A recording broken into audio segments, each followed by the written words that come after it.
ఏమండోయ్, బాగున్నారా? మన యూట్యూబ్ మిత్రులందరూ కుశలమేనా? మీరందరూ క్షేమంగా ఉండాలని కోరుకుంటున్నానండోయ్. మరి ఈరోజు వీడియో ఏమున్నదండి? ఉన్నదండోయ్.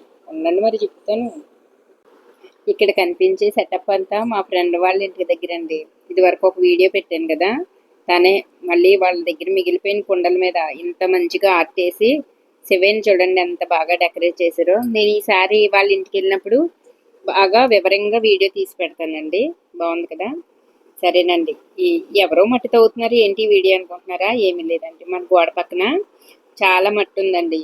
దాన్ని ఊరికే ఎందుకు రోడ్డు మీద పాడు చేయడం, లోపల వేసుకున్నాం అనుకో 4 మొక్కలు పెంచుకోవచ్చు కదా అని ఇద్దరు మనుషులు పిలిచి మట్టి అంతా లోపల వేయించామన్నమాట. పాపం అక్కడ కూర్చుని మట్టి వేస్తున్నారు కదండి, ఆయనకి ఒక కాలు యాక్సిడెంట్లో పోయిందనుకుంటా. మనకి సరిగ్గా తెలియదు, కానీ ఒక కాలుతో కూడా ఆయన చాలా పని చేస్తున్నారండి. ఇలాంటి వాళ్ళని చూసినప్పుడల్లా దేవుడు మనకి ఏమిచ్చాడు ఏమి ఇవ్వలేదని తిట్టుకుంటూ ఉంటాం కదా కష్టం వచ్చినప్పుడు. మనకి 2 కాళ్ళు 2 చేతులు అన్నీ సక్రమంగా ఉండేలాగా చేశాడు కదండి. ఆ మాత్రం ఆరోగ్యం సరిపోదండి మనకి? ఇలాంటి వారిని చూసినప్పుడు అలా సంతోషపడాలన్నమాట, అంతే కదండి. ఇలాంటి వారికి ఏమన్నా చిన్న చిన్న పనులు చెప్తూ ఎంకరేజ్ కూడా చెయ్యాలని. మరి చూసారా, ఇలా ఉన్న ఈ ప్లేస్ని అంతాను బోల్డన్ని పూల మొక్కలతోటో లేకపోతే కూరగాయల మొక్కలతోటో నందనవనం లాగా చేసేయాలని నా ఆలోచన అనమాట. మరి అది ఎంతవరకు సక్సెస్ అవుతుందో చూద్దామండి. నాకు ఇలా చేసినప్పుడు ఒక పాట గుర్తొస్తుందండి. కృషి ఉంటే మనుషులు ఋషులవుతారు, మహాపురుషులవుతారు. మన రామారావు గారు, ఎన్టీ రామారావు గారి పాట గుర్తొస్తుందండి. మనం పట్టుదలతో ఏదన్నా చేసామనుకోండి, అవుతుంది కదా. అలాగే ఈ మట్టి అంతా అక్కడ సర్దేసి ప్రస్తుతానికి అయితే 4 కనకాంబరం మొక్కలు వేసానండి.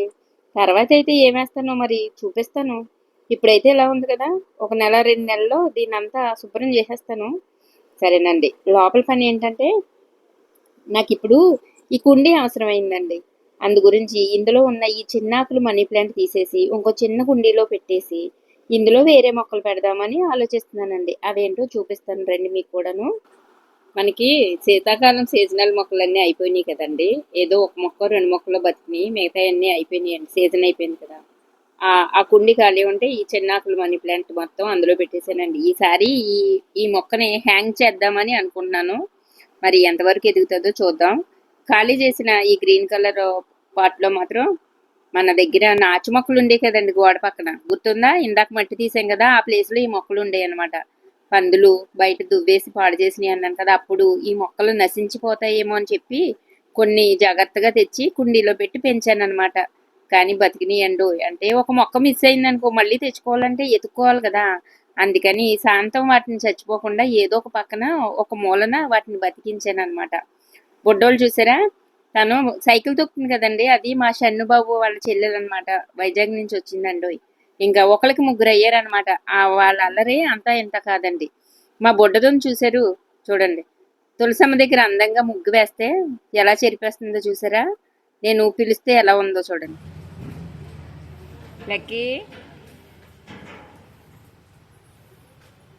చూసారా, నేను పిలుస్తుంటే ఆగి మళ్ళీ మొత్తం పాడు చేసేసిందండి. ఇలా ముగ్గేసి అలా తిరిగేలోపు మొత్తం నాశనం సర్వనాశనం చేసేస్తుందండి ఈ బుడ్డ మొహాలు ఉన్నారే, వీళ్ళతో అసలు పడలేకపోతున్నామండి బాబు. ఎప్పుడు పెద్ద ఎదుగుతారో ఏంటో పాపం. మనమేమో ఇప్పుడే ఇలా అంటే రేపు స్కూల్కి వెళ్ళాక మాస్టర్లు ఎలా పడతారండి. మన ఇంట్లో పిల్లల్ని ఒక్కొక్కళ్ళతోనే మనం ఎంత బాధపడుతుంటే 50 మంది 100 మంది పిల్లలతోటి స్కూల్లో మాస్టర్లు ఎంత బాధపడతారండి. ఈ స్కూల్లో చెప్పే టీచర్లు మాస్టర్లందరికీ నమస్కారం అండి బాబు, నిజంగాను కదండి, అంతమంది పిల్లలతో ఎగుతున్నందుకు. సరేనండి, మొక్కలకి నీళ్ళు వేసుకోవాలి. ఉంటానండి.